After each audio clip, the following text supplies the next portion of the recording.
pendapat untuk hukum. Apa yang faham? Yang faham ni kita kena macam bagi tahu dalam report kita macam mana Imam Ahmad Hanbal tu dia guna metod macam mana nak istimbat hukum dalam fikih. Pada zaman dia lah macam Imam Syafi'i ni Masa menurut kaedah mazhab Hanbali ni untuk mengistimbat hukum. So, itu salah satu lah.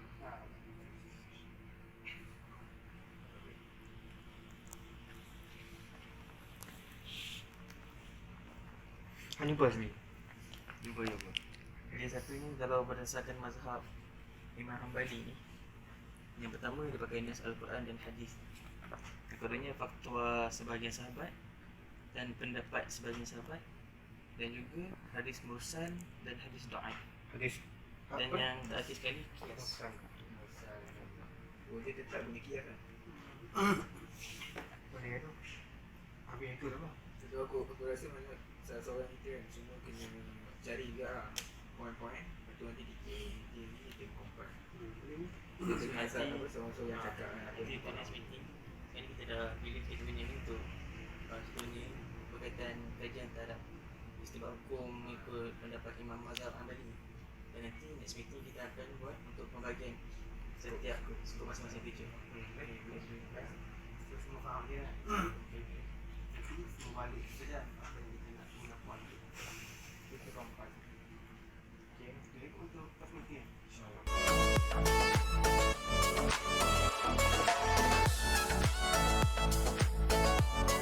Bahagian kedua ni, yang first kita dah lantik semua ahli kumpulan untuk ketua kumpulan semua, dengan kita dah bincang pasal tajuk pasal mazhab Imam Hanbali. Dan sekarang yang kedua ni, bahagian kedua itu pembagian tugasan masing-masing. Untuk yang first, bahagian latar belakang Imam Hanbali, itu bahagian Farouk.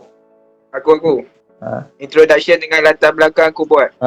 Pasal pengenalan dan latar belakang bahagian Farouk.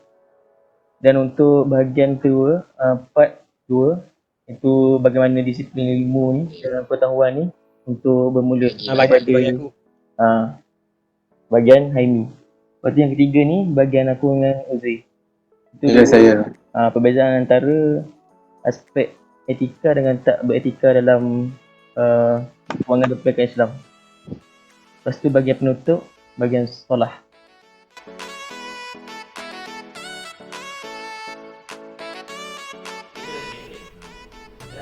Saya sebut salah juga tapi kalau buat lama sangat bosan juga kalau buat pendek sangat. Kalau buat pendek sangat sebab ada grup-grup yang memang excited nak cerita panjang. Tak pasal kami kalau perbincangan tu, kami nak kena cakap kami punya konten dalam video tu sekali kan, ataupun just scenery your creativity. Ada yang saya tengok ada setengah tu dia teamwork je. Okay, dia buat macam episode phase 1. Oh, okay. Phase 1 saya punya pandangan lah, saya punya idea. You boleh terima ke tak boleh terima ikut lah. Okay, phase 1 membentuk kumpulan. Melantik seorang ketua. Siapa ketua? Haimi. Melantik seorang ketua dan meeting yang pertama dibuat di mana. Tu kena rekod semua tu. Flow dia tu. Maknanya bentuk kumpulan, membentuk kumpulan, melantik ketua, pembahagian tugas. Maknanya pembahagian tugas tu bolehlah tulis. Hari ni buat bagaimana introduction, dia buat bagaimana macam tu. Maksudnya macam untuk video kan, maksudnya nak kami bercakap ke just necessary Cakap ataupun tulis bawah tak apa. Kreativiti. Kami tunjuk scenery tu tapi kami tulis. Sebab ada kalau macam kalau kita tak semuanya tapi kalau ikut dia macam ada macam dulu Dr. Hassan bukan Dr. Hassan subjek Islamic Accounting dia. Islamic Accounting. Dia orang interview dekat kedai-kedai di Tanggung dulu. Dia interview bahasa Melayu. Tapi bawah tu dia buat translation. Subtitle. Apa yang saya punya ni macam mana nak buat? Dia tak ingat lah sebab dia takut cakap dia tak jelas. Tak sebab saya kalau buat ni macam boleh sambil scenery je, macam tunjuk phase ni kan. Phase 1 untuk membentukkan kumpulan. Dia tunjuk scenery. Dia campur dia ada grup tu, ada grup yang sebelah tu dia pernah campur. Ada video, ada gambar. Kalau you all banyak gambar, you boleh buat gambar. Ataupun kalau you nak gabungkan dengan pautun sikit macam tu lah, boleh juga. Pautun pun tak boleh banyak masa kan. Pautun tu sebenarnya you boleh ambil. Pautun you buat baik you buat yang you punya ni, yang Imam Hambali tu buat dalam pautun saja. Untuk penerangan tu. Dia punya output dia habis. Output last. Sebab saya ni, maksudnya kami boleh masukkan apa-apa je. Maksudnya macam penerangan tentang mazhab tu sendiri boleh masukkan tu. Ke memang nak tunjuk jalan kerja kami? Jalan kerja je kan? jalan teamwork tu.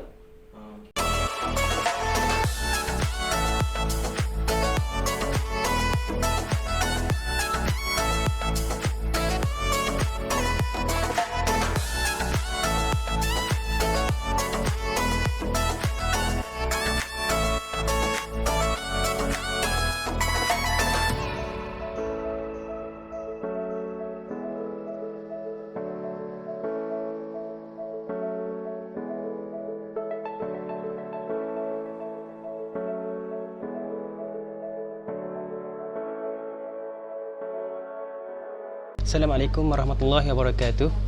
Today I will share with you the method that I use in searching the information about how the discipline of Imam Ahmad Ibn Hanbal spread during his time. Okay, first and foremost, method is I use the website about Muslim heritage that discover about Imam Ahmad Ibn Hanbal history. In this page, I take important point about how the mazhab spread from in Baghdad and other country.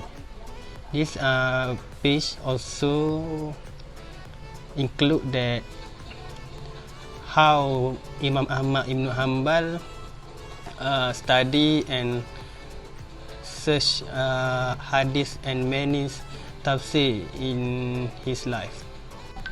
Lastly, I use the mazhab that islamicfiqh.net that discuss about methodology of the Hanbali school.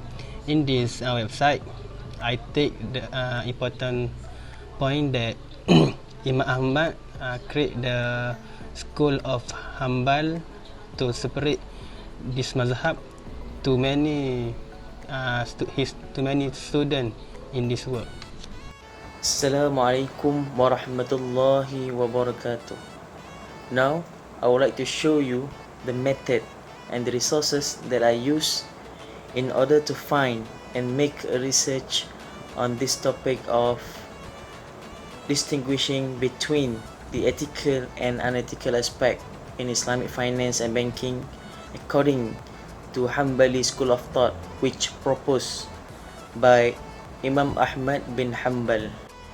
As for this part of distinguishing between the ethical and unethical aspect in Islamic finance and banking, as for this Hanbali school of thought which proposed by Imam Ahmad bin Hanbal, I've chosen the topic of riba.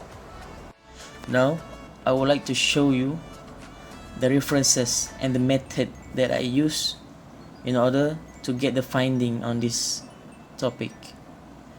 First and foremost, this is the e-book that I've downloaded from the Fiqh Indonesia, which provides a lot of e-book for the students and graduates in order to find information. And I found and make research on this book of Fiqh Riba. And this book is a study on the type of riba, the meaning of riba, and the hukum on riba, which contains the opinion of the four school of thought, which is Hanafi, Hanbali, Maliki, and Shafi'i. This book is very useful and very beneficial for students in order to find and make research on riba, because this book discusses in detail about the opinion of every school of thought, which including the Hanbali school of thought, which proposed by Imam Ahmad bin Hanbal, the opinion on the riba, the type of riba, the riba that is forbidden, and also the hadith and dalil on the hukum of riba. Besides the ebook that I've mentioned just now, this website is one of my main reference and my main search engine, because this website of Perpustakaan Sultanah Bahiyah, which is the library of Universiti Utara Malaysia, provides e-resources. It is very useful for the students and the undergraduates to find information, to find an article, to find references for their assignment. And I've used this website to find an article and reference on the aspect of riba.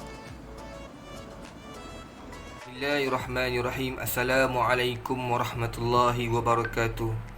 First of all, the way that I used to gain the knowledge from Imam Ahmad bin Hanbal is from these articles in their internet. Okay,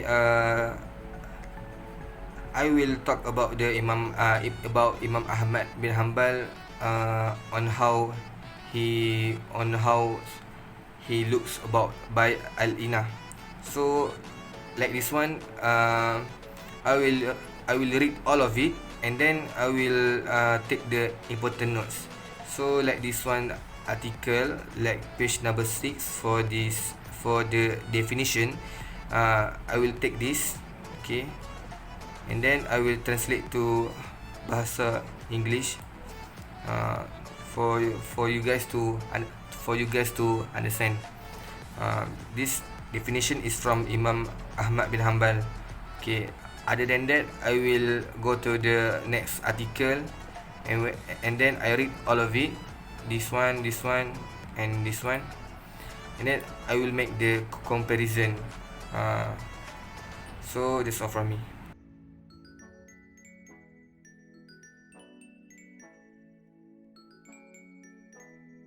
Kita nak penerangan sikit tentang latar belakang Imam Hanbali. Okay. Imam Hanbali ya. Nama Imam Ahmad bin Hanbal. Merupakan sarjana Muslim dan ahli teologi. Selain daripada pengasas mazhab Hanbali, beliau berperanan sebagai Imam Darussalam, mufti di Iraq. Beliau juga sebagai seorang ahli hadis yang sangat zuhud. Di dalam kehidupan beliau banyak menghadapi dugaan dan ujian yang sangat berat.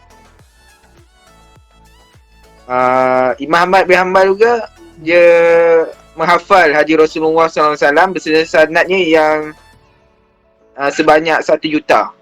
Okay, kita teruskan ke part yang kedua. Next yang part aku Bagaimana disiplin pengetahuan ni bermula? Untuk perkembangan untuk disiplin pengetahuan ni bermula untuk mazhab Imam Ahmad Ibn Hanbal. First mazhab ni dia macam bermula dekat Baghdad. Sebab dekat Baghdad tu Imam Ahmad Ibn Hanbal ni dia start memulakan perkembangan mazhab ni. Lepas tu dia pergi ke Syam. Sebab second place untuk perkembangan dekat Syam sebab bandar Syam ni berhampiran dengan Baghdad. Lepas tu dia pergi Basrah, lepas Basrah dia pergi Mesir. Mesir tempat untuk ni tempat di Mesir tempat berkembangnya mazhab Imam Ahmad Ibn Hanbal ni. So perkembangan mazhab ni ada beberapa fasa, di mana perkembangan yang pertama ditekankan berkaitan dengan fiqh. Lepas tu hadis dan tafsir. Sekarang untuk bahagian ketiga, iaitu perbezaan antara aspek etika dengan tak beretika. So untuk bahagian pertama ni, mencari isu berkaitan dengan riba. So berdasarkan rujukan dan kajian dah dapatkan tentang isu riba ni dalam satu kitab Fiqhur Riba daripada seorang tokoh ulama daripada Jordan, Beirut. Dan dalam salah satu terjemahan yang telah dibuat oleh Ustaz daripada Jakarta. Ni aku akan bagi tahu sedikit tentang definisi ataupun dan pembagian riba menurut Imam Mazhab Hambali. So salah satu tokoh besar dalam Imam Mazhab Hambali ni iaitu Mansur bin Yunus. Beliau mengatakan bahawa riba ni adalah satu tambahan tenggang waktu dan persyaratan tertentu yang semuanya diharamkan oleh syarak. Secara detail dia, bagi maksud tambahan pada sesuatu itu adalah suatu kelebihan pada kadar barang yang sejenis yang akan ditukarkan. Itu maksud tenggang waktu. Tenggang waktu ni bermaksud penundaan ataupun penangguhan penerimaan salah satu barang yang sama jenis dan timbangan. Dan istilah ni lebih dikenali sebagai riba an-nasi'ah. Dan yang ketiga, itu maksud bagi persyaratan tertentu. Itu segala penambahan pada harta riba pada barang timbangan tu ataupun takaran yang telah ditukarkan. Sekadar itu saja untuk penerangan ringkas. Isu yang kedua itu berkaitan dengan kontrak Bail Al-Inah. InsyaAllah bagi kontrak Bail Al-Inah sebenarnya banyak definisi Bail Al-Inah. Definisi daripada mazhab Imam Hambali lah. Ya. Okey, baik. Lepas tu, dia mengikut Imam Hambali ni, anyone who sells an item on a loan cannot buy it back for less than the original price. InsyaAllah. Itu sedikit ringkas lah daripada maksud dia. Imam Ahmad Hambali ni, dia dengan Imam mazhab Maliki dan juga Hanafi, diorang memang reject Bail Al-Inah kecuali Imam mazhab Syafi'i. Okay? Sebab utama dia, sebab diorang cakap benda ni dia untuk nak menghalalkan riba. Itu sahaja sikit ringkas daripada poin-poin yang saya dapat. Okey, baik. Alhamdulillah. So kita telah dengar tiga-tiga part tu. Sekarang untuk bahagian penutup, minta Salahuddin ringkaskan. Okay, in conclusion, we can conclude that about Imam Ahmad is a very intelligent person and hardworking in studying. This because he always brought paper to write and stationery for his reference. However, he was a highly influential and active scholar throughout his lifetime and become one of the most venerated intellectual figure in Islamic history. Imam Ahmad bin Hanbal arranged a book that debate the issue of hadith that known as Al-Musnad Ahmad bin Hanbal.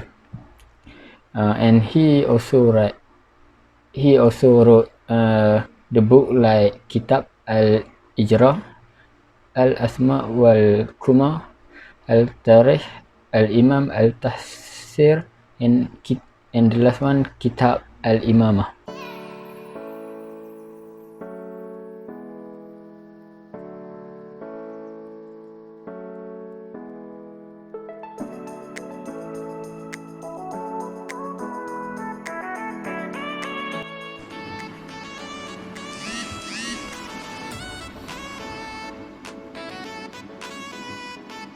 Imam Ahmad memorized the Quran at an early age, and he was directed by his uncle and his mother to pursue his study. Mazhab Hambali started at Baghdad and continued in the other country.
Background: Imam Abdullah Ahmad bin Muhammad bin Hanbal was born in Baghdad, Iraq, in the month of Rabiul Awal in 164 Hijrah or 781 Masihi.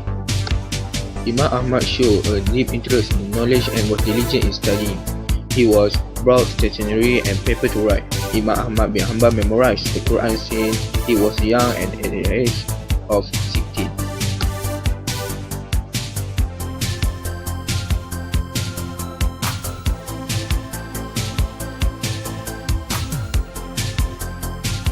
Imam Ahmad memorized the Quran at an early age, and he was directed by his uncle and his mother to pursue his study. Mazhab Hanbali started at Baghdad and continued in the other country. How the discipline of knowledge started within the Mazhab. He became leading authority of the Hadith, leading immense encyclopedia of Hadith. After that, he returned to Baghdad to study Islamic law under the Shafi'i. Distinguish between ethical and unethical aspect in Islamic finance and banking. The first aspect is riba. One of the main issue in Islamic finance and banking is riba. Imam Ahmad bin Hanbal has his opinion and method in deciding the hukum for riba. According to Ibn Qayyim, riba trade is called as riba khafi, which means hidden interest, and riba in loan is called as riba jali, which means obvious interest. Hanbali school method in providing the hukum of the similar item is similar to Shafi'i school of thought.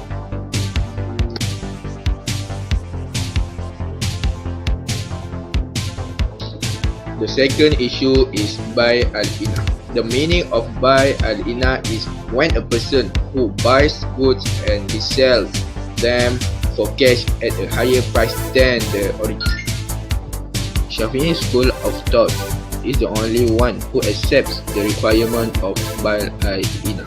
In Malaysia, the use of Bai' al-Ina contract must be required by two conditions. In the conclusion, based on our analysis, Imam Ahmad is a very intelligent person and hardworking in studying. Because he always brought paper to write and stationery for his reference.